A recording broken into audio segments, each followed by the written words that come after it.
storm slammed into the Arizona territory like a wrathful god, each drop bursting against the red earth in little eruptions of dust and old ghosts. Kael leaned back against the coarse bark of a willow tree, his dark eyes scanning the water of Willow Creek, the lifeline of his people. Here upstream, from Silas Drayton's silver mine, the water still ran clear. Downstream, though, where Drayton's operation had been dumping its filth for 2 long years, the current had turned toxic. 2 Apache children were already dead. Others were sick with a wasting illness no remedy could cure. At 30, Kael carried the scars of battle, some seen, some buried. The tight, puckered skin along his ribs reminded him daily of the protest gone wrong when Drayton's men opened fire without warning. That was the day his younger brother, Riven, caught a bullet through the chest. 25 years old, gunned down like a stray dog in a white man's town. Lightning cracked above as Kael checked his weapons. The bone-handled knife handed down from his grandfather was worn smooth by Apache hands. His Springfield rifle, temperamental but loyal, rested close. Tonight his mission was plain guard the creek that fed his people's crops, and watch for any of Drayton's men who might come to spread more poison under the cover of night. Then came the sound that made his muscles freeze a splash. He pushed aside the veil of willow leaves and peered through the rain. A woman stood waist-deep in the creek, scrubbing mud from her shredded clothes. She moved slow and cautious, like someone running on fumes after fleeing for days. Lightning lit her face, and recognition hit him like a hammer. That jawline, those eyes sharp and bright beneath the exhaustion. He'd seen her face before on wanted posters nailed outside Morrison's store. Zia Hale. Hale $50 reward, accused of stealing company property. But before Kael could decide whether to confront or retreat, the night roared with the thunder of galloping hooves. 3 riders burst from the storm like wraiths, horses, throwing mud as they charged the water. "There she is," the lead one shouted in a thick European accent.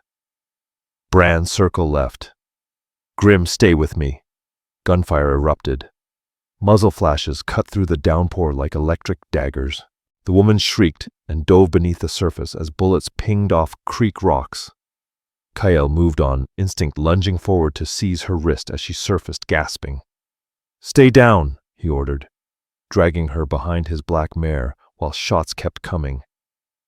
The horse reared in fright as Zia clung to Kael's chest, her heartbeat thudding through the soaked cloth. She was trembling from cold, but more from terror. Behind the mare, Kael braced his rifle and peered over its back. The riders were spreading out, trying to trap them in a crossfire. One, a red-bearded brute with a twisted sneer, pushed his mount closer. Kael's rifle cracked. The bullet struck the accented man, center chest, knocking him clean off the saddle into the creek with a splash that echoed across the storm. Bran would hunt no more. "Damn you!" "Apache!" the Redbeard roared. "Grim, we got us a redskin." The third rider, thin as a fence post with a hatchet swinging from his belt, raised his weapon. "You should have kept your nose out of white folks' business." But Kael was already whistling sharp and low.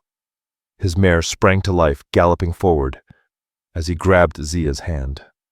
Gunfire snapped past their heads. They ran wind and rain in their faces, crashing through tall grass toward the flickering lights of Willow Springs. Barefoot Zia left streaks of blood in the mud, but didn't fall behind.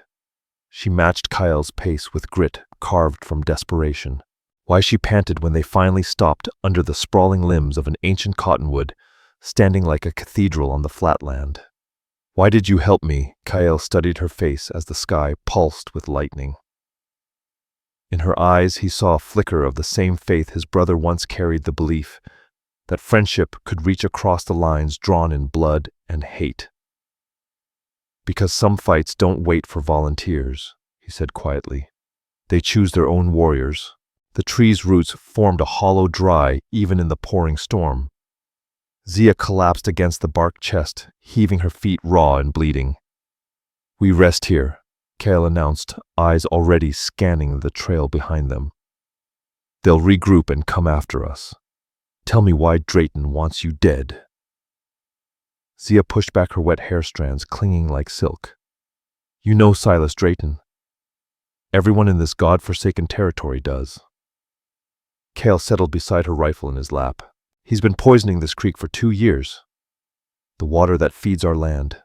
Our children. 2 are already gone." There was pain in his voice that made Zia look closer. This wasn't just a man with a grudge. This was someone who had buried kin.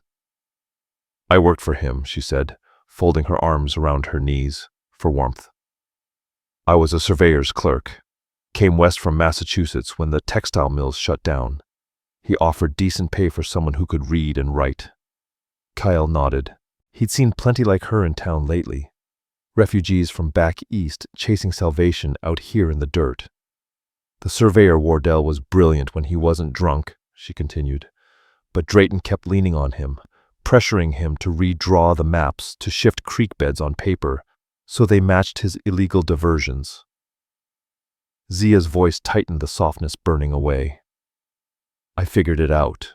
He was stealing water rights outright, rewriting territorial records, falsifying permits, inflating his mind's legal allotment. When I tried to slow him down, I saw the truth." She swallowed. "So I copied pages from his ledgers, maps, financial logs, payoffs to officials." She pressed a hand against a slim, oil-wrapped bundle hidden beneath her dress. "Proof that Silas Drayton has been defrauding the territory for years. I plan to hand it over to the federal land agent arriving Friday, 4 days from now." Kyle measured the land in his mind, distances, cover escape routes. The odds were grim, worse with a woman from the east who wasn't built for hard travel. "Drayton found out," he said. She nodded. "That night Pike showed up at my boarding house with wanted posters. Said I'd stolen company property." A humorless laugh slipped out. "What I took was the truth. I've been hiding in the hills for 3 days, living on creek water and wild berries." Thunder rolled across the prairie like distant cannon fire. When the sound faded, Cale asked the question, clawing at him. "How do I know you're not lying? Those posters paint you as a thief, spinning a story for sympathy." Zia met his eyes without blinking. "Because I've seen what his poison does. Mira's baby died last month, born early, too weak to live. Dr. Voss believes it's tied to the mine's runoff." Kyle knew the story. Dr. Voss was one of the few white doctors who treated Apache patients, trading knowledge across a line most men refused to cross. His word carried weight. "My brother died trying to stop him," Cale said quietly. "Riven was 25. He went to the mine last year with the elders to protest the poisoning." Her breath caught. "I remember that day." His head snapped toward her. "You were there. I was in Drayton's office," she whispered. "Your brother wasn't armed. He was trying to talk, find a peaceful solution." She swallowed hard. "Bohr started shooting first. I saw it through the window." Her voice shook. "Your brother fell in the street. No one helped him. Pike just stood there, cleaning his fingernails." The memory burned like fresh ash. Kyle had found Riven. Hours later, carried him home while their mother's grief tore the sky open. "Afterward, Drayton forced me to sign a witness statement," Zia continued. "Said I saw your brother attack first. I refused until Pike threatened to arrest me for interfering with official business. I signed the lie." Her jaw set. "Then I destroyed my copy. A witness. Someone who could testify that Riven was murdered, not killed in self-defense as Drayton claimed." Something cold and focused settled in Kyle's chest. "How long to reach the agent?" he asked. 4 days if we avoid Drayton's men. Agent Cassian arrives Friday morning on the Tucson stage. 4 days through country crawling with bounty hunters and worse." Kyle looked at her torn dress, her bleeding feet, the way she fought to keep from shaking. "Ever lived outdoors? No. But you survived 3 days." "Yes." He nodded once. "Decision made. We go north through Echo Canyon. Rain will kill our scent. Tracking will be near impossible. No fires, no talking in open ground. Travel at night, rest by day." He held her gaze. It'll be the hardest 4 days of your life.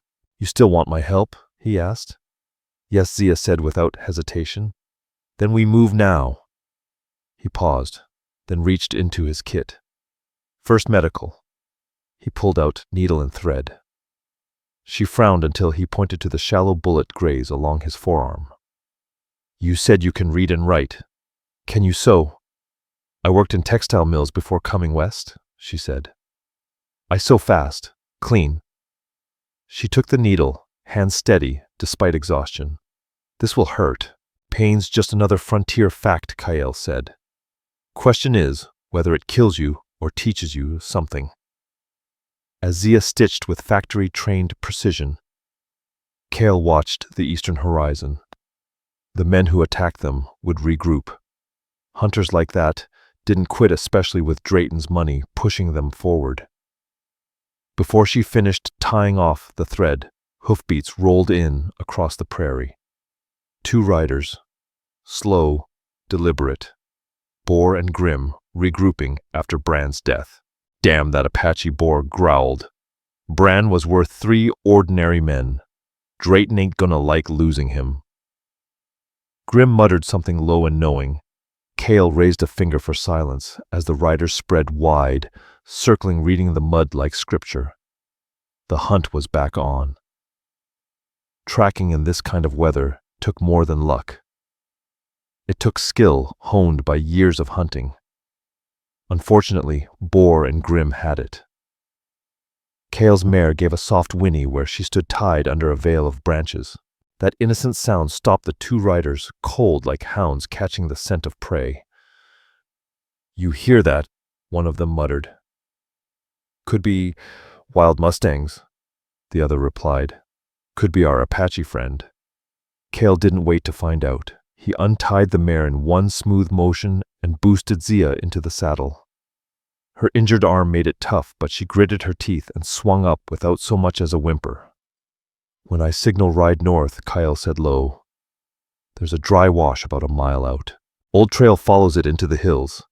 Stay on rocky ground if you can. What about you? She asked, breath ragged. I'll catch up.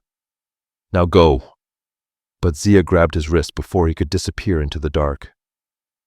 Don't get yourself killed on my account. I'm not worth dying for. Kael looked up at her, this Eastern woman who'd stitched his wound with steady hands, who carried evidence that could bring down Silas Drayton. Anyone standing up for truth is worth the risk. Hoofbeats thundered closer. Kael slapped the mare's flank. Horse and rider vanished into the storm as he melted into the shadows beneath the cottonwood. Boar and Grim galloped past, chasing the noise. Kael counted silently to 10, then let out a soft night hawk whistle, a signal only his mare would know. But the bounty hunters had sharper ears than expected. They yanked their reins, circling back, flanking the tree from opposite sides. Gunfire tore the night apart, muzzle flashes lighting the rain like strobe. Kael dropped flat, crawling through slick grass until he reached a shallow water-filled dip. His Springfield rifle was wet but firm in hand. 1 shot, 1 kill. His grandfather's rule when you're outnumbered and outgunned. Grim rode in close, rifle sweeping the area. Too close. Kael rose to one knee and fired. The heavy slug hit Grim in the shoulder, yanking him clean off his horse. Grim's down, shouted Boar, wheeling his mount toward the shot and firing blindly as lead tore overhead. But Kael was already moving, using the dark, using the land. A familiar whinny signaled the mare had circled back just 30 yards off. But between him and escape, Grim, wounded and grimacing, had crawled to his rifle, and he was aiming straight at Zia, who'd frozen in her saddle. No time to reload. Kael drew his knife and ran. Grim's shot went wide as the Apache slammed into him. They hit the ground in a mess of limbs and mud, rolling, grappling for the weapon. Grim, bloodied but fueled by desperation, jabbed with knees and elbows. His hatchet came loose. Die, you red bastard! The axe missed Kael's head by a whisper. He slammed his elbow into Grim's injured shoulder, earning a guttural scream, then rolled aside as the weapon came down again. He caught the axe handle mid-swing. They wrestled for it, soaked to the bone, sliding in blood and mud, as Boar circled on horseback, looking for a clean shot.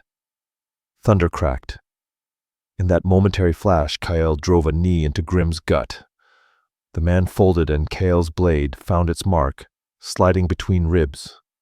Grim fell face first into the mud, dead. Grim Boar's voice twisted into rage. "I'll gut you slow for that." But Kael was already running. He vaulted onto the mare behind Zia, just as bullets screamed around them. One clipped the horse's flank. She stumbled but didn't fall. "You know how to shoot?" he asked, shoving Grim's rifle into her hands. "I can try." They tore across the prairie, the rain like nails on their backs, with Boar closing in his rifle, spitting death. Bullets buzzed past like angry wasps. Then Boar got close enough to aim straight, raising his weapon for a kill shot. Zia pulled the trigger. Her shot missed, but it spooked Boar's horse. The animal reared, throwing off his aim. His return shot hit rock, throwing sparks. The two fugitives dove from the saddle, rolling behind the biggest boulder they could find. "I've got you pinned now," Boar shouted, dismounting and using his horse for cover as he reloaded. Drayton's paying top dollar for that woman, but he never said she had to be breathing. Kael checked his rifle. Still empty. No time to reload the old Springfield. But Grim's lever action was loaded. He pumped the chamber. A shell ejected. "When I move, you run for that wash," he told Zia. She started to protest, but his expression shut her down. This wasn't a man who argued. Kael rose above the boulder, drawing fire, then ducked and rolled to a new spot. Boar tracked him, laser-focused on the Apache ghost weaving through rain and stone. He never noticed Zia slip away into the dark. And by the time he realized his bounty had vanished, Kael's bullet punched through his chest. Boar stumbled backward, dead before he hit the ground. His rifle dropped. The prairie went still, save for the falling rain. Kael gave a low whistle. The mare returned, mud-slick and trembling. He helped Zia bind her arm with strips torn from her dress. "That's 2 down," she said, voice steadier than expected. Kael stared toward the storm-torn horizon. "And how many more hunting us?" Neither wanted to answer. They mounted again and turned north. The old cattle trail curved through broken land, hugging dry washes and ridges that would scatter scent and tracks alike. In daylight, it would be hard to follow. In this storm, near impossible. But Kael wasn't guessing. He rode like a man born of the dust, every landmark known, every shift in the wind understood. They disappeared into the dark, leaving behind 2 corpses and 1 final bullet that had missed. The moon had vanished behind thick layers of cloud by the time they crept near what looked like a small homestead. Smoke curled from the chimney of a modest farmhouse, its warm glow flickering behind thick glass windows. "The haymaker place," Kael murmured, his voice low and cautious. He had no intention of getting closer. But Zia straightened in the saddle, eyes narrowing. "That's Thorne's ranch. He's a decent man. Helped me when I first arrived, extended credit when Drayton delayed our paychecks. We could ask for shelter." No, Kael cut her off. No room for debate in his tone. Even good men can turn bad when bounty money's on the table. "We keep moving." They circled wide, avoiding the ranch lights entirely. Even with darkness as cover, Kael felt exposed crossing that open patch of land. Every gust of wind carried imagined hoofbeats. Every swaying shadow looked like a rifle barrel waiting to flash. Then Zia pulled up suddenly, pointing. A figure staggered along the creek bed, bent over, clutching his stomach. Blood seeped between his fingers. Before Kael could stop her, she was off her horse. "Sir, are you hurt?" she called, rushing toward him. The man lifted his head, eyes hazy with pain. He was young, maybe 25, hands blistered from labor, skin darkened from sun and sweat. His gaze settled on Zia, recognition breaking through the haze. "You're the Hale woman," he rasped. "Jude, I used to work for Drayton." Kael's fingers drifted toward his rifle, but one look was enough. Jude couldn't even stay upright without help. Not a threat. Not tonight. What happened to you? Zia asked, dropping beside him, even as Cale sent her a hard, silent warning. Tried to quit. After what happened to you, those kids, Jude mumbled. Drayton doesn't like folks getting a conscience. Even in the dim light, Zia could see the wound was deep. Without help, he wouldn't last till dawn. Can you ride? Cale asked, already knowing the answer. Hell, Jude wheezed. I can barely crawl. Cale dismounted with a sigh, knowing full well this could get them killed. Helping strangers was a good way to end up dead in this kind of land, but leaving him behind, that wasn't something Cale could live with. There's more, Jude whispered as they lifted him into the saddle. Drayton's got roadblocks on the main trail. Anyone tries reaching that federal land, man, he's got ambushes ready. He fumbled inside his shirt, pulling free an oilskin pouch, stained dark with blood. Took this from his safe. Names, dates, bribes, all of it. His voice faded, pain pulling him under. But Zia accepted the packet with reverence. More proof, but now they carried a dying man with them. We can't haul him across mountains, she said, thinking fast. Dr. Voss. Maybe we can send word. Thorne's boy runs errands for him sometimes. Cale ran through the options in his mind, none of them good. But leaving Jude here to bleed out didn't sit right. Not after what he'd risked. We take him in, he said, and then we vanish. To Zia's relief, Thorne proved everything she'd claimed: a weathered man in his 40s, kind-eyed hands, rough from the plow. He asked no questions, just acted. One glance at Jude and he turned to his teen son. Finn, ride like hell for Dr. Voss. Don't stop. As Leora pressed cloths to Jude's wound, Thorne lowered his voice. He's been stealing my water too. 2 years now. Crops curled up and died last summer from alkali soak. You've got a place to lay low here.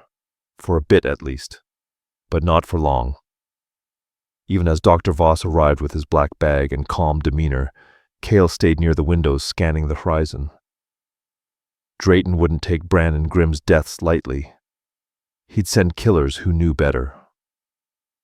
That's a mean gash, said Dr. Voss, inspecting the wound with clinical calm. But he'll make it if we keep it clean and get food in him. He was lean, silver-haired before his time, with a sharp mind that missed nothing. Apache families had spoken well of him. He didn't just treat injuries, he listened. He learned. But what Cale didn't catch, what no one caught in the rush, was how long Dr. Voss's fingers lingered on the blood-stained oilskin, or how casual his questions were about their route, or the gold pocket watch that flashed once under lamplight, far too fine for a doctor this deep in the territory. Dr. Zia said suddenly, urgency in her tone. Can you get word to Agent Cassian? Tell him what's really happening. I'll try, Dr. Voss said, hands steady as he wrapped the bandage. But he won't arrive till Friday, and Drayton has eyes everywhere. He tied off the dressing and leaned back. Your best bet is still getting to town with that proof intact. As the first fingers of dawn crawled over the ridges, they packed up. Leora tried to protest. Zia's injuries were untreated, but there was no time. Thorne loaded their bags with jerky hardtack and a full canteen. Before they left, Leora pressed a small sewing kit into Zia's palm. You'll need it more than I will. And just like that, they were back in the storm shadows, fading behind them. I'm good at patching up what the trail tears, Zia said quietly, words loaded with meaning. They were already mounted, just about to ride out, when Finn came tearing back into the yard, face-pale, eyes wide with fear. There's folks in town asking about an Apache and a white woman, he blurted out. $20 for any information. A cold weight settled in Cale's gut, the kind he'd known before, right before bullets started flying. Silas Drayton was using every string he could pull, turning a personal grudge into a territory-wide manhunt. How many? Cale asked.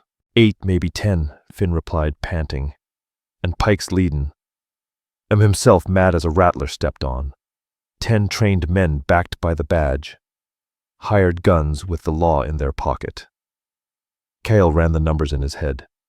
The odds didn't look good. "We leave now," he said flatly. "Before they organize a dragnet." They rode hard, leaving Thorn's ranch behind. Zia twisted in the saddle, once looking back at the warm glow of the farmhouse where kind people had taken a dangerous risk for strangers. "They'll be all right," Cale said, reading her thoughts. "Thorn isn't stupid, and Dr. Voss has friends in high and low places." What Cale didn't know was that Dr. Voss was already planning what to tell Drayton, a carefully worded message detailing where the fugitives were headed and exactly how to intercept them. Those friends across the territory, some of them didn't wear badges.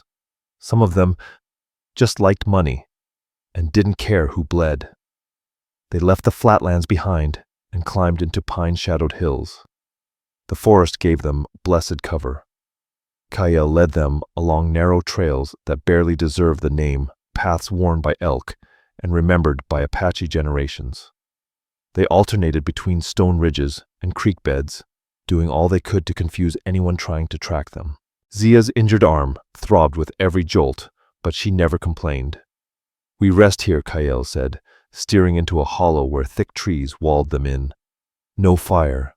We sleep in turns." Zia dismounted slowly, legs shaking from fatigue. The rush of adrenaline that had carried her through the night had burned away, leaving her with nothing but pain and the weight of everything they'd seen. "How far to town?" she asked, sinking against a tree. 25, maybe 30 miles, Cale replied as he knelt beside his mare, checking hooves and offering water from his hat. "But we're not going in straight. Drayton will have the main roads watched. We'll swing north, come in through the mining sector." As if conjured by the mention of their enemy, gunfire echoed faintly through the valley below. Sharp, repetitive, organized volleys. "They're combing the low country," Cale said grimly, "like a search grid." "Professionals," Zia whispered, sinking deeper into the pine needles at her back. She stared into the dark, voice brittle. "Maybe I should turn myself in. Let them have me stop this before more people die." What charges? Cale's laugh was bitter. "Out here, Pike's Law is whatever Drayton says it is. Marshal Cade's 300 miles away, and Crowther is bought and paid for." Gunshots continued on and off as they took turns sleeping. When Zia awoke next, the sun was overhead, the sky pale and hard. She rubbed her eyes and found Cale crouched near the tree line, peering through the brush with narrowed eyes. "Riders," he said. 5 of them. They've lost our trail, but they're still in the right area." She joined him, crawling low to see. The men below moved like wolves, cautious, scanning every slope and hollow. One of them wore a badge that flashed in the sun. "Pike," she whispered. "The others look like mercs." "They are," Cale said. "Outside talent. Drayton must be running scared." "And that's good how desperate men make mistakes," he murmured. "They press too hard, take sloppy chances. That's when you slip past them." They stayed low until the riders faded into the next valley. Then Cale motioned and they mounted again, winding their way higher into the mountains. The path they followed wasn't marked on any map.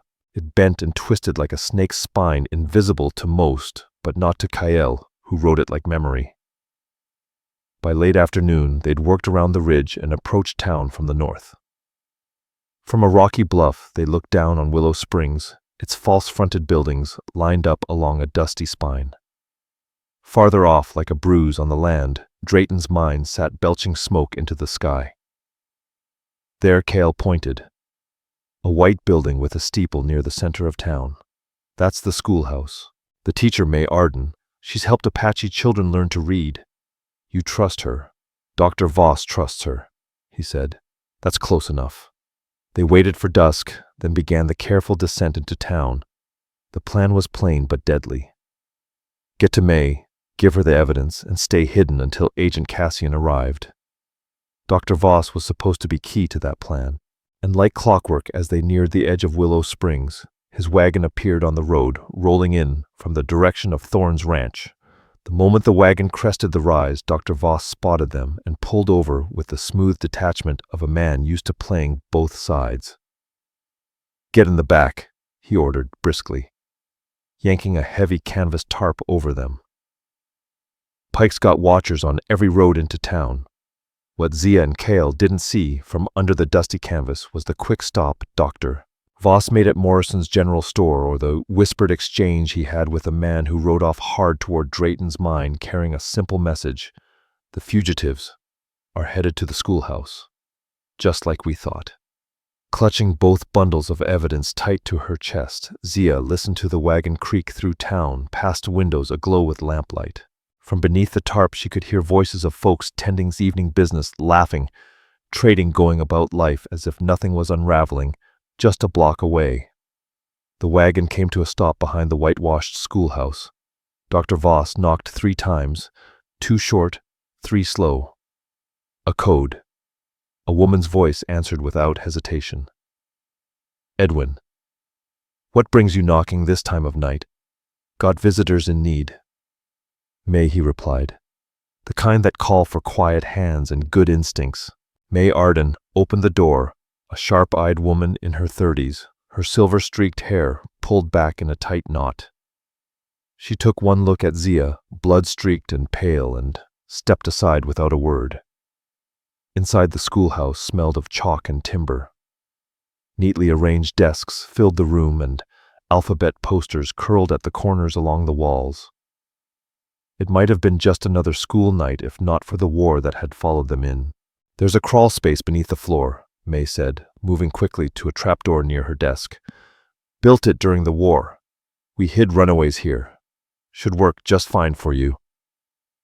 The pit beneath was rough but strong timbers reinforcing the earth walls just wide enough to hold them both.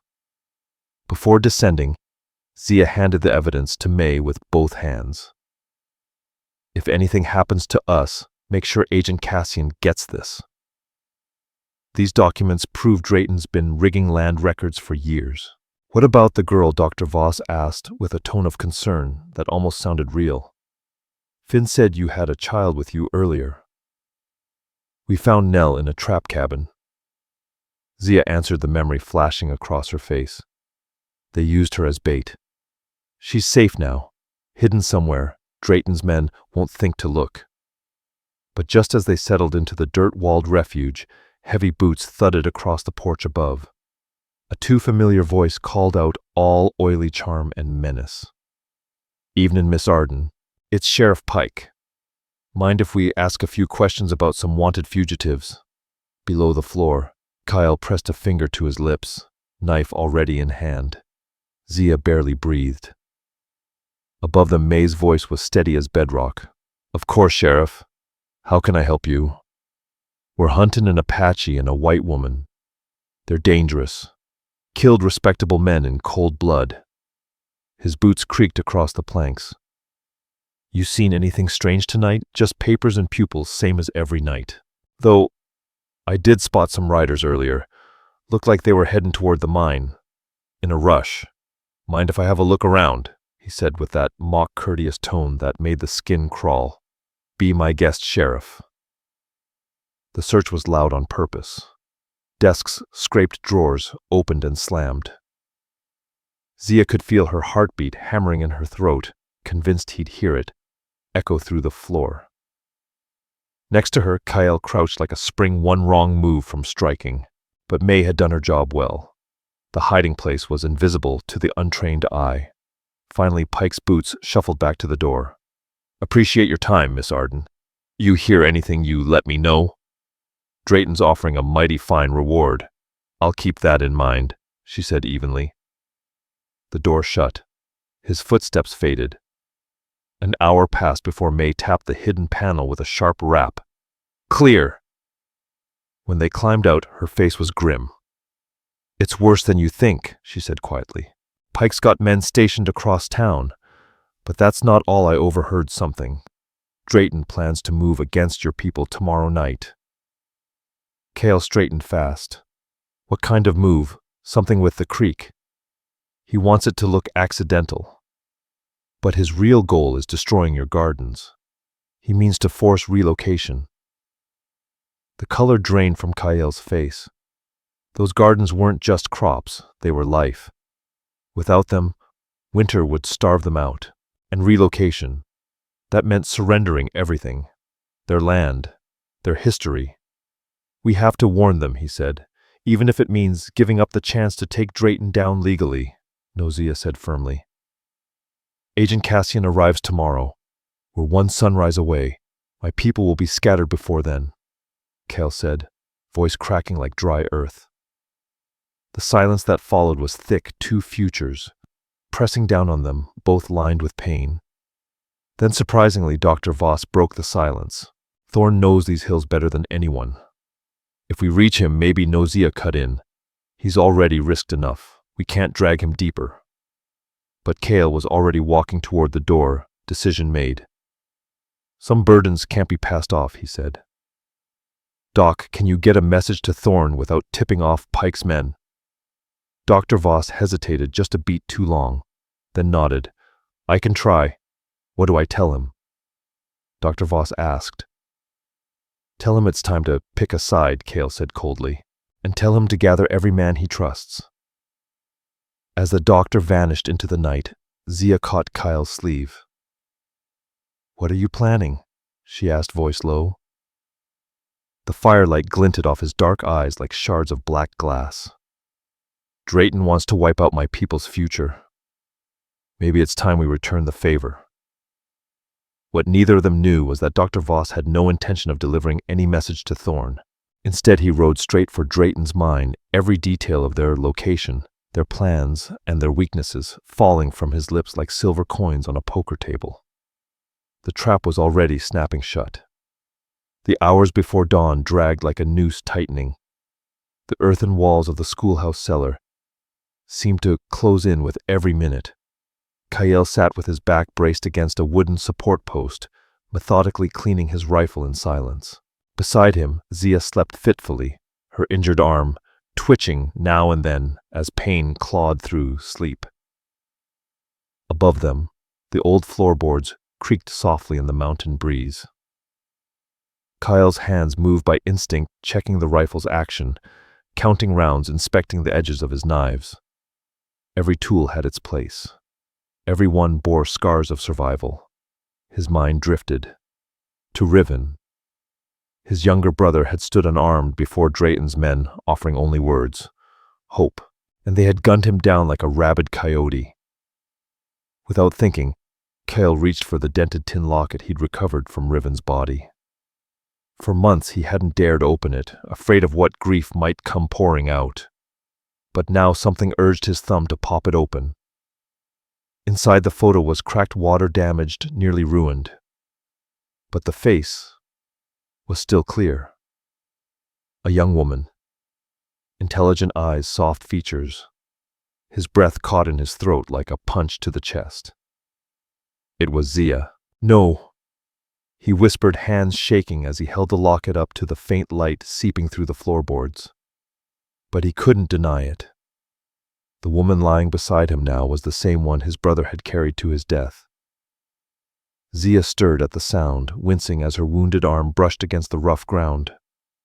She looked over, saw the locket in his hand, and her face paled. "Where did you get that?" she whispered. Without a word, Kael handed her the photograph. She gasped. Her hands flew to her mouth, tears rising fast.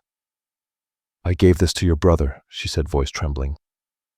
3 months before he was killed. We were friends. Friends. Kael repeated. The word landed like gravel in his mouth. A white woman and an Apache don't share friendship in this territory, not the kind that involves photographs. "It wasn't like that," Zia said quickly. "He came to that town now and then, trading learning about white customs. Most folks treated him like dirt, called him names, cheated him. But I tried to show him kindness, respect." Kael said nothing. His face stayed stone, but inside, everything was shifting. "He told me he was trying to learn English," she continued, tears slipping down her cheeks. Said it might help your people survive. I taught him words. Told him stories about Boston, about my family.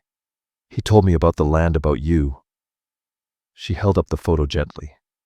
He said I was the first white friend he ever had. He asked if I had something he could keep. Something to remind him not everyone hated him. Her voice cracked. It was innocent. Just hope. Hope that maybe two people from different worlds could share something better than hate. Then why didn't you say anything? Before Kale's voice was a low growl. When I said his name, you told me you remembered seeing him die. Not that you knew him. Zia closed her eyes as though the memory itself caused pain. Because I wasn't just watching, she said. I was part of it. The cellar fell into a cold, heavy silence. Somewhere outside, a mockingbird sang the first broken notes of dawn, unaware of the storm brewing, just beneath the floorboards. Drayton had been pressuring me for weeks, Zia said. Wanted me to sign false deeds, giving him access to Apache water rights. I kept saying no. So one day, he had Pike and 2 guards drag me out. They were taking me to his office. Said they'd make me cooperate. Kale's hand instinctively moved to the hilt of his knife. I was fighting, screaming. She went on, her voice raw. And that's when your brother showed up. He wasn't part of any protest. He was just in town to trade. Saw what was happening and stepped in. She looked Kyle in the eye. He grabbed one of the guards, told them to let me go, and they shot him, Kyle said flatly. Grim, the one with the hatchet, put a bullet in his chest. Just like that. No warning, no hesitation. Zia's voice broke completely now. Your brother died trying to protect me. And after that, they forced me to sign a statement saying he started it. Said he attacked them. The photograph fell from her fingers, landing face down in the dirt. Kale stared at her fists, clenched chest tight. You signed their lies. They held a gun to my head, she cried. Pike said if I didn't sign, I'd be next. So I did it, but I tore up my copy the same day. I've been living with that shame ever since. Kyle looked at her for a long time. The woman he'd fought to protect. The one who now held the truth that could clear Riven's name, finally laid bare in the dirt and the dark. They were one and the same. The woman Riven had died protecting. There's more, Zia said softly, as if even her voice carried guilt. In Jude's papers, the ones he stole from Drayton's safe, there's a line item, $5 paid to Grim for eliminating Indian troublemaker, a bounty. Drayton had paid a man $5 to murder Riven like he was nothing more than a coyote. The weight of it slammed into Kale's chest like a hammer. So now you understand, Zia whispered. Your brother died because of me. Because I wasn't strong enough to stand up to Drayton. Because I was scared to fight back. Kale picked up the locket, staring at the weathered photograph inside one final time. Then with a soft click, he closed it and slipped it back into his pocket. My brother chose to help someone who needed it, he said at last. He saw something wrong and stood in its way. That's the kind of man he was. He looked her dead in the eyes. The blame belongs to Drayton and the cowards he paid to pull triggers. Not to you. But if I'd been stronger, you'd be dead. Kale cut her off firm, and Drayton would still be poisoning the creek. His voice held the weight of final judgment. Riven died for what he believed in. Now it's on us to finish what he started. Above them, footsteps creaked across the schoolhouse floor, May beginning another day. Soon the room above would fill with children and chalk dust and lessons about things far removed from betrayal and bullets. The agent arrives in 6 hours, Zia said. Do we wait for justice? Kale didn't answer right away. He weighed the cost. Drayton was set to destroy the Apache gardens that night to flood out everything his people had built. That land was survival. But if they struck now before Agent Cassian arrived, Drayton might slip through legal cracks once more. We wait, Kale said at last. But if Cassian turns out to be just another hand in Drayton's pocket... He didn't finish the sentence. He didn't need to. Zia nodded. She understood. If the law failed, they'd carry justice in their own hands. As daylight filtered through the cracks above, Cale found his thoughts drifting to Riven's last breath. His brother had died protecting a woman he barely knew. Guided only by principle, now it was his turn to choose between survival and honor. And then disaster came knocking. Just before dawn, Kyle slipped out of the cellar for a quick recon. He moved like smoke between buildings, low, quiet, fast. What he saw froze the breath in his chest. They were surrounded, a dozen gunmen, hidden behind troughs, barrels, and shed corners. Not charging, just watching, waiting. The trap had already sprung, and they'd walked right into it. He slipped back into the crawl space. Zia was awake, as if she'd felt the shift in the air. "We're boxed in," he said grimly. "They know we're here." Her eyes widened. How? Only Dr. Voss and May knew. Before he could answer, the schoolhouse door exploded with a crash. Dust sifted down like ash. Heavy boots pounded the floor above. Then came May Arden's voice, sharp with righteous fury. "Sheriff Pike, you've got no right to barge into my classroom like this." "I've got credible intel," Pike barked, "that you're harboring fugitives. An Apache and a white woman. Someone reliable said they're hiding right here." Down below, Kyle drew his knife. He motioned Zia toward the far corner. If they were discovered, he wouldn't go quietly. "Search all you want," May said coolly, "but you'll repair every desk you damage." What followed wasn't a search, it was a tantrum. Desks were kicked over, books ripped off shelves, papers scattered like autumn leaves in a gale. Pike's men were venting their failure, wrecking a symbol of everything they'd never understand: education, growth, peace. "Nothing here," Sheriff One deputy muttered after several long minutes. "Check the yard. Storage shed, privy, anywhere they could be holed up." Boot steps faded. For a moment, it felt like they'd made it. But Kyle wasn't fooled. Drayton's men were too close to quit. And then it happened. A child's terrified scream sliced through the morning calm. Zia's face turned to ash. She knew that voice. She'd heard it in dreams and waking guilt. "Nell," she whispered. Through the floorboards, they heard Pike's smug voice rise. "Well, well, look who we found hiding under Miss Arden's porch." Little Nell McKenna, the girl half this territory's been worried sick over. Let her go right now. May snapped, fury cutting through her voice.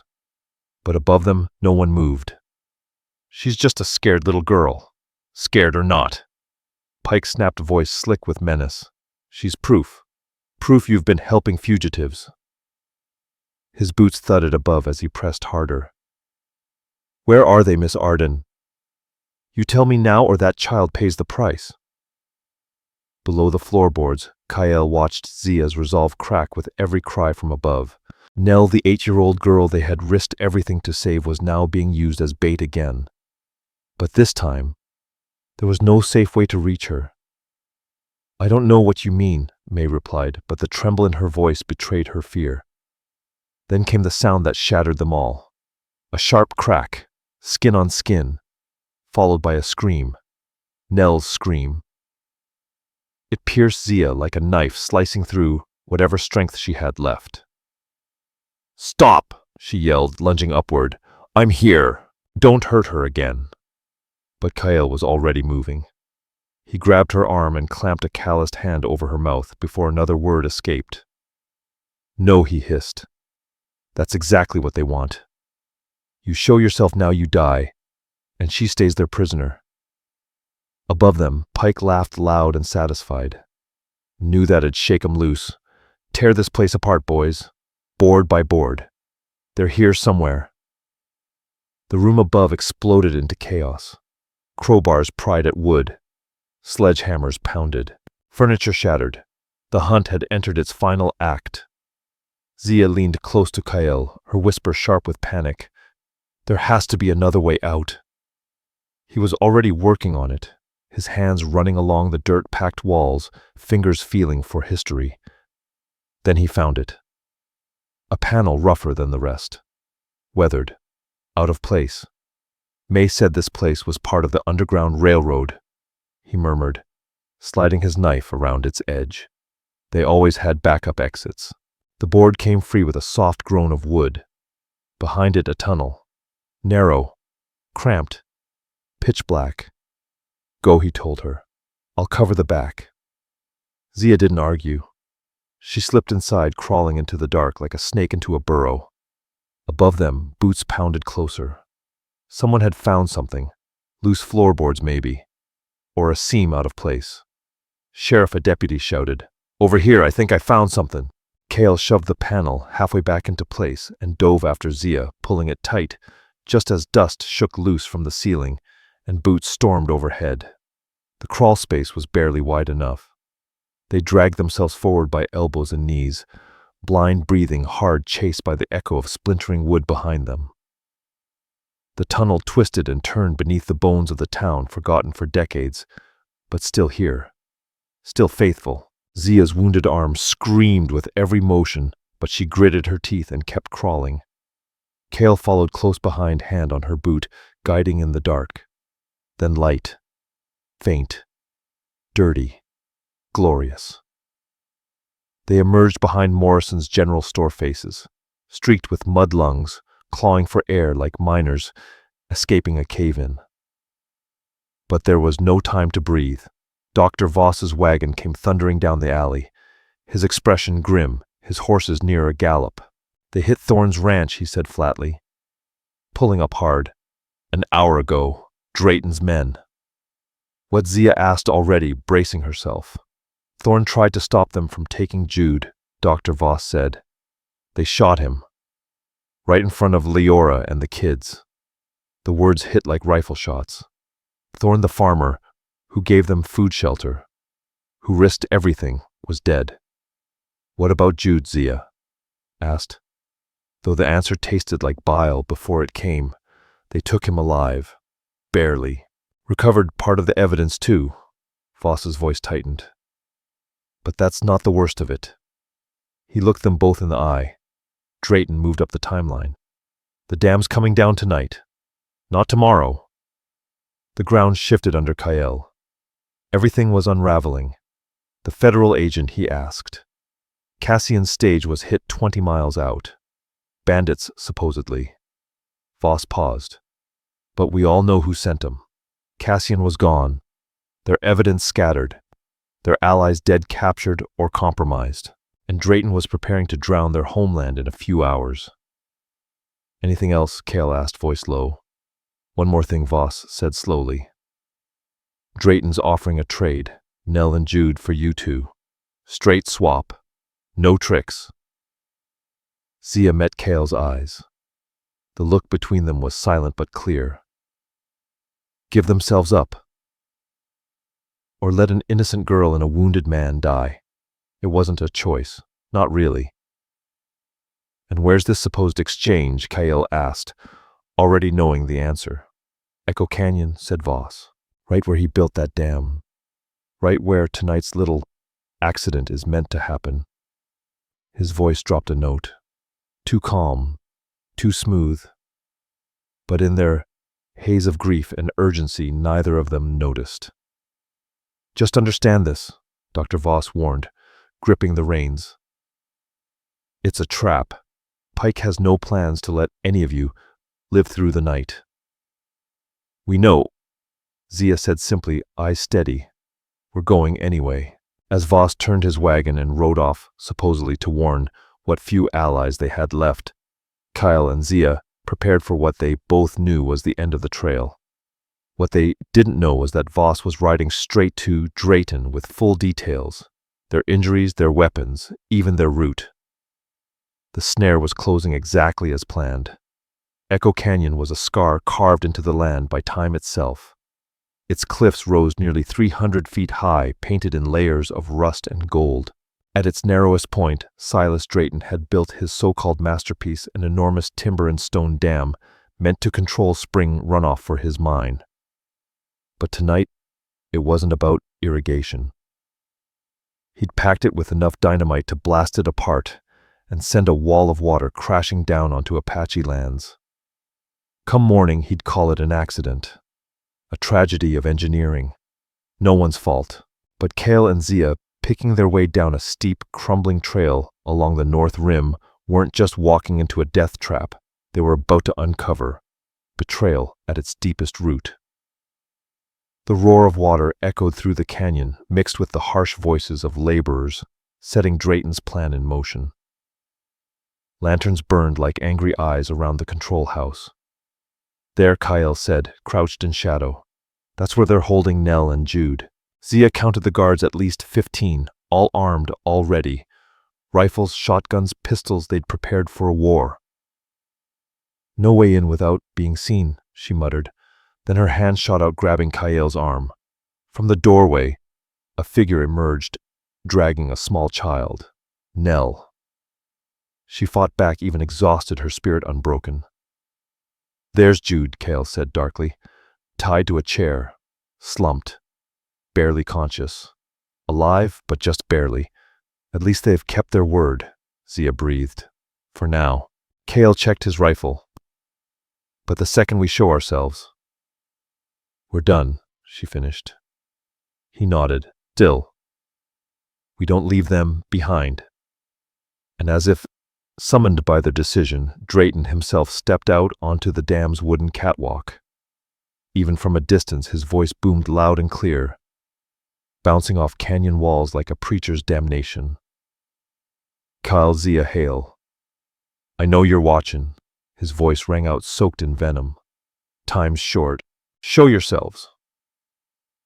Or the girl gets what the law can't give. To drive his point home, Pike gave Pike a nod. The sheriff strode forward and backhanded Nell across the face. The child's cry ripped through Zia like a blade. Enough, she shouted, rising from cover. Wait! Kale grabbed at her arm, but she was already scrambling down the rocks. He followed because he had no choice. Not anymore. They stepped into the open. No more shadows. No more hiding. Drayton stood tall, smug, and flanked by the worst men in the territory. Killers, liars, lawmen, bought and sold like cattle. In the lantern light, his face looked carved from bone, sharp, hollow, and cruel. The Apache ghost and his eastern lady, he sneered. You've cost me money, men, and patience. Let them go. Kale said, calm but deadly. You got what you wanted. Did I? Drayton's laughter echoed like falling rocks. You've made a mess of things. Turned this whole damn territory against me. And now you think I'll just let you ride off Pike and 3 others, circled around, guns drawn. More men lined the walkways above, rifles aimed at their hearts. The trap was shut. We agreed to a trade, Zia said, forcing her voice to stay steady. We came. Now you hold up your end, release Nell and Jude. But you see, Drayton said mockingly, placing a hand over his chest. My word is whatever I say it is, and I say none of you walk away from this. He motioned to the control house. Inside, lantern light revealed bundles of dynamite wired to a single detonator. But that wasn't all. A brass timer ticked beside it, counting down, relentless. I've learned something about fear, Drayton said, conversationally, as if they were all just playing poker. It only works if people believe you'll follow through. So tonight, when this dam comes down and buries those Apache fields, everyone will know. Cross Silas Drayton and you drown. They'll investigate, Zia shot back. The government, someone will expose this. What officials? Drayton's grin curled with smug delight. Poor Agent Cassian ran into bandits out on the trail. Damn shame. These Apache raids sure are unpredictable, aren't they? The casual confession of murder settled over the canyon like a noxious fog. Every legal roadblock had been swept away, and now Drayton aimed to clear the witnesses too. But then came the voice that cracked everything open. You made one mistake, Drayton. A new voice, steady smooth, rose from the shadows near the control shack. All heads turned. Dr. Voss stepped into the lantern glow. But something was wrong. He wasn't arriving as their savior. He was coming from inside the stronghold. Gone was his old medical bag. In its place hung a fine leather satchel with brass fittings that gleamed in the firelight. "And what mistake is that?" Drayton asked, though his tone made it clear he already knew. "You assumed they came here alone," Voss said. His voice sounded different now, smooth, oily, the kind of voice that never broke a sweat. Zia's stomach turned. It hit her like a lightning strike. "You," she breathed. "You've been with him all along." "Not with him," Voss corrected with all the calm of a snake slithering over stone. He opened the satchel. Inside, neat stacks of cash and official papers. "Working with him." "There's a difference."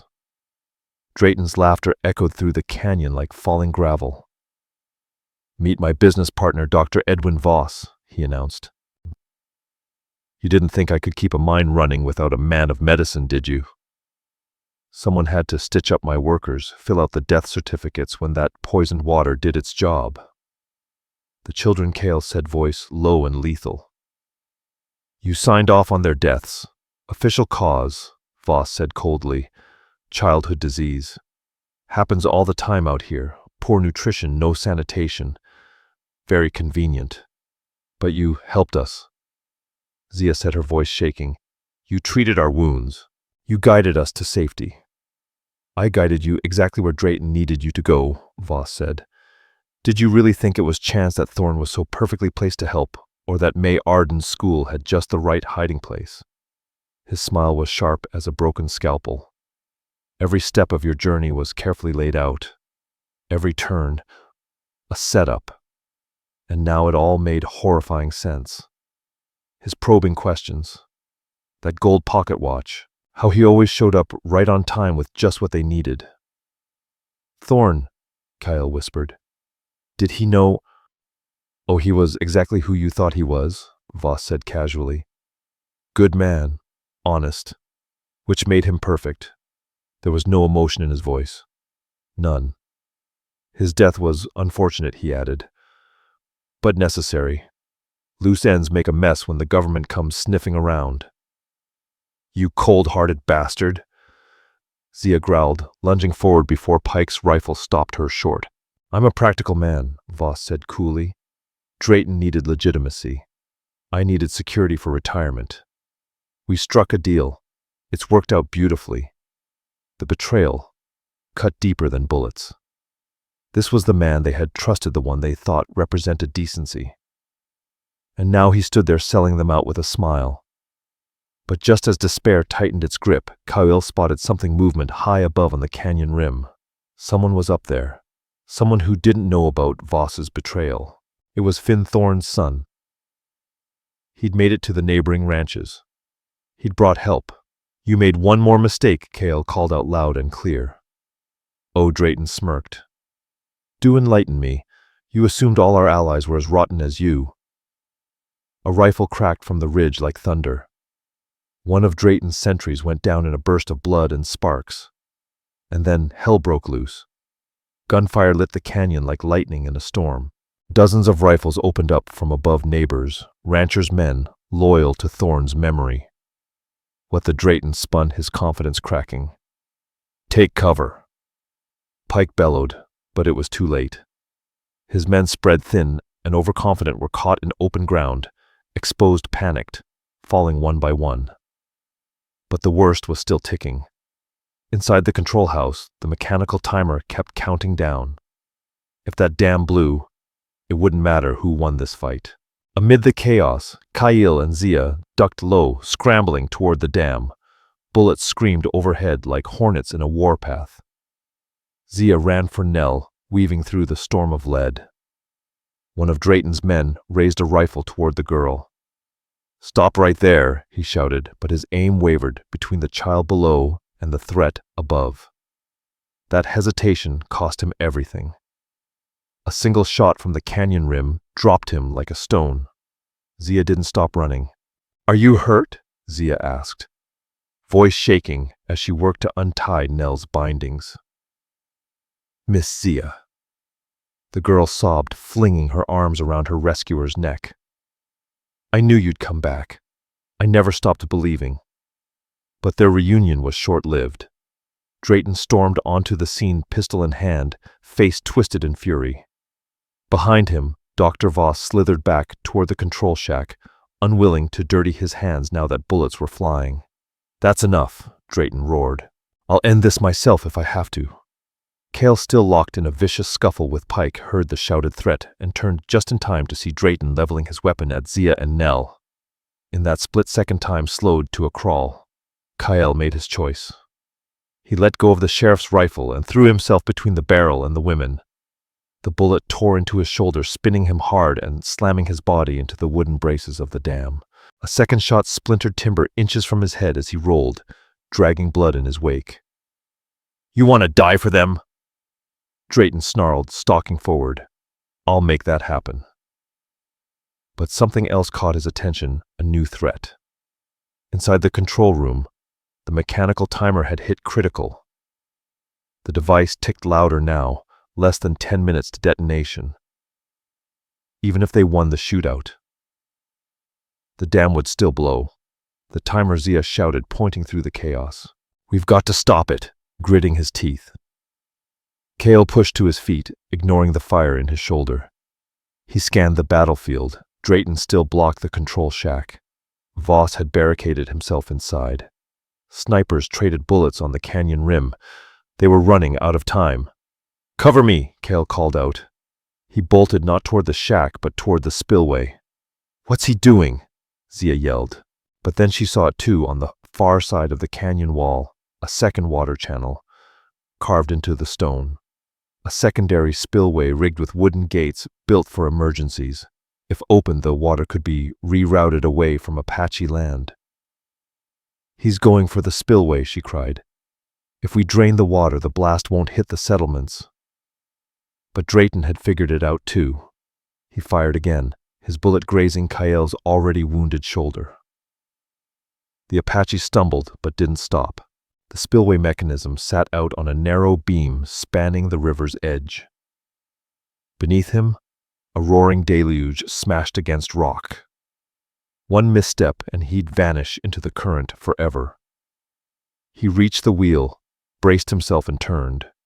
Something tore in his shoulder, but he didn't stop. The wheel groaned. Rust gave way. Then a trickle. Then a surge. Water began to rush through the gates, pulled by gravity and force. But Drayton was still coming. Suddenly Jude, bruised, barely conscious, appeared behind Drayton and tackled him with everything he had. For Thorn, Jude roared, both men slamming into the beam at the spillway's edge. Kyle, with one final heave, wrenched the wheel wide. The gates flung open, unleashing a roaring flood down a safer path away from his people. Drayton threw off. Jude lifted his pistol one last time, but Kyle was ready. With a steady hand, he flung his knife across the gap.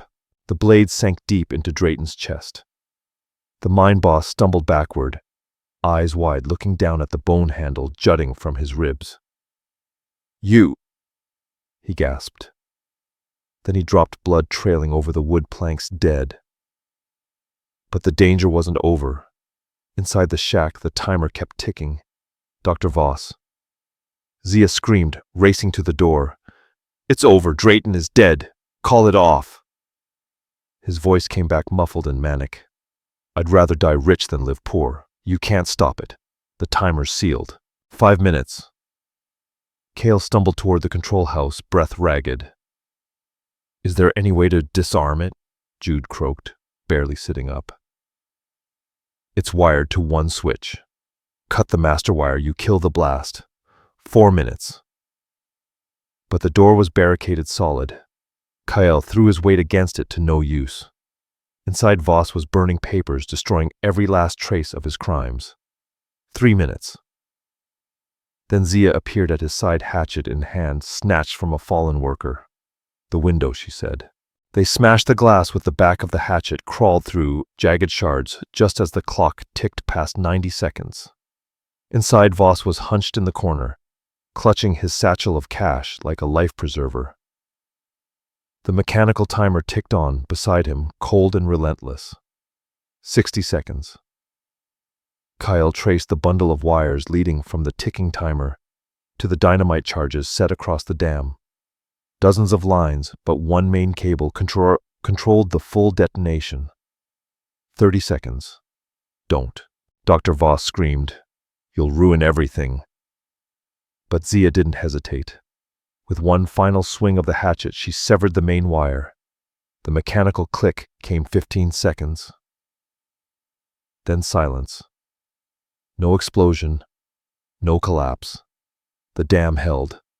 Outside gunfire had all but stopped. What remained of Drayton's hired guns were either laying down arms or fleeing into the scrub, outgunned and outmatched by the sharpshooters above the canyon. The danger had passed. Drayton was dead. His empire of lies and bribes was in ruins. But the cost, it was steep. Thorne had fallen defending what was right. Dr. Voss's betrayal had come at the price of blood and trust. But as dawn broke, over Echo Canyon, that same light revealed what had been saved: the dam. The gardens, the future. The creek flowed free, now tumbling through the open spillway, no longer held hostage by greed. Dr. Voss sat shackled beside his ruined satchel face, haggard in the morning glow. His old medical bag had spilled its truth. No tools of healing inside, just false records, signed, death certificates, and letters inked in corruption. I was a real doctor, once he muttered, more to the wind than anyone listening. Then I learned there was more money in looking the other way. Justice had been done. But in this land, justice never stayed long without a fight. Would it last?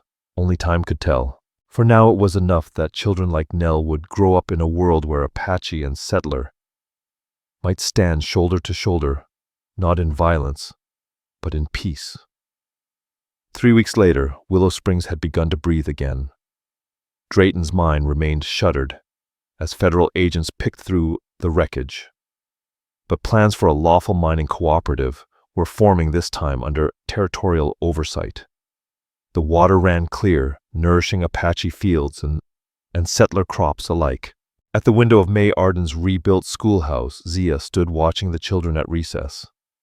Nell was among them, laughter echoing as she darted across the yard. Resilience lived in that girl's smile. I got word, May said, joining her at the sill. Territorial Education Office approved evening classes, writing for those who never had the chance. Apache and white folks learning side by side, Zia murmured. That's a revolution around here. You and Cale made that possible, May replied. That afternoon, the stagecoach brought news in an envelope sealed from Prescott. Zia opened the letter and gasped. It's from Marshal Cade, she said, breath-catching. They've arrested 24 territorial officials, land agents, even a former attorney general. She looked up, eyes shining. They're passing new laws in Congress legislation to protect native water rights. Riven's death wasn't in vain, May said softly. That evening, Zia walked alone to the creek, the same bend where Cale had once saved her from the storm, where this whole journey began. He was waiting under the cottonwood tree. I got word too, he said. The water rights. They're officially recognized now. No more diversions. No more poison. Zia settled beside him on the grass, heart full. The creek sparkled in the golden light. Smoke curled from both Apache and settler chimneys in the distance, two worlds slowly learning to coexist. There's more, Kyle said, handing her a folded deed stamped with the territorial seal. She read it. Eyes widened. This is Thorne's farm. But it's not owned by any one person, no, Kyle said. It's held in community trust. Apache families, settler ranchers, even Jude sent what he could. Leora couldn't run it alone, but we couldn't let it fall into the hands of another Drayton. Zia scanned the final paragraph, then stared. It names you, and me, and May, as trustees. You and I, Cale said with a rare smile, are now responsible for managing the valley's most vital water access. The folks trust us to keep it fair. She looked down at the creek, then back at him. This could change everything, maybe, Cale said. Or maybe it's just the beginning. a step toward the future Riven believed in. From his pocket, Cale pulled the battered tin locket one last time. He opened it in silence, removed the water-stained photograph, then placed it gently on a flat stone by the creek. He set a piece of Apache turquoise atop it, blue as the sky, sacred as memory. He died believing in something better. Cale said, "Maybe the best way to honor that is to build it." Zia nodded, a tear slipping down her cheek. Next week, the evening classes would begin. Dozens had already signed up, Apache and white alike. The irrigation board would meet every Thursday to settle disputes with words, not guns. Small steps. But in the Wild West, even the smallest steps took courage. And that night, as the stars rose over the valley, and the creek sang its ancient song, Cale and Zia sat side by side, guardians of a fragile peace and builders of something stronger than vengeance, hope. Apache fires and settler lanterns lit the valley in tandem. Now two histories drawing water from the same stream, planting crops in the same good soil, beneath the same boundless sky that had witnessed bloodshed and now maybe reconciliation. Cale and Zia walked back toward town together, two survivors who had been forged into something stronger through the fire of betrayal, justice, and sacrifice. Behind them, the creek murmured softly, carrying with it not just the waters of Echo Canyon, but the quiet promises they'd made to the dead and to the living. In his final dispatch to the Territorial, Governor Marshall Cade wrote, "What happened in Willow Springs proves one thing. Cooperation between peoples isn't just possible, it's necessary. I recommend the Willow Creek Water Trust become the model for other towns across the Southwest." That praise belonged to the future. For now it was enough that two people, an Apache warrior and a woman once hunted for the truth, had stood together and carved out something new from the ashes of the old world. The creek kept flowing. The gardens began to flourish again. And children like Nell would grow up in a land where friendship across boundaries wasn't just a miracle, it was normal. Beneath the stars, a small turquoise stone gleamed beside the running water, a marker, a vow, a memory, and a future. All stories are created for entertainment purposes and may include fictional elements or dramatized interpretations inspired by historical settings. We use AI tools, voiceover visuals, scripts as creative assistants. However, all content is reviewed, refined, and edited by humans to ensure emotional authenticity and storytelling quality. We fully comply with YouTube's policies regarding AI-generated content and do not use any deepfake techniques or misleading recreations of real individuals. All visuals and supporting materials are properly licensed. Sharing, re-uploading, modifying, or distributing any part of this content in any form requires written permission. We appreciate your support and respect for original creative work.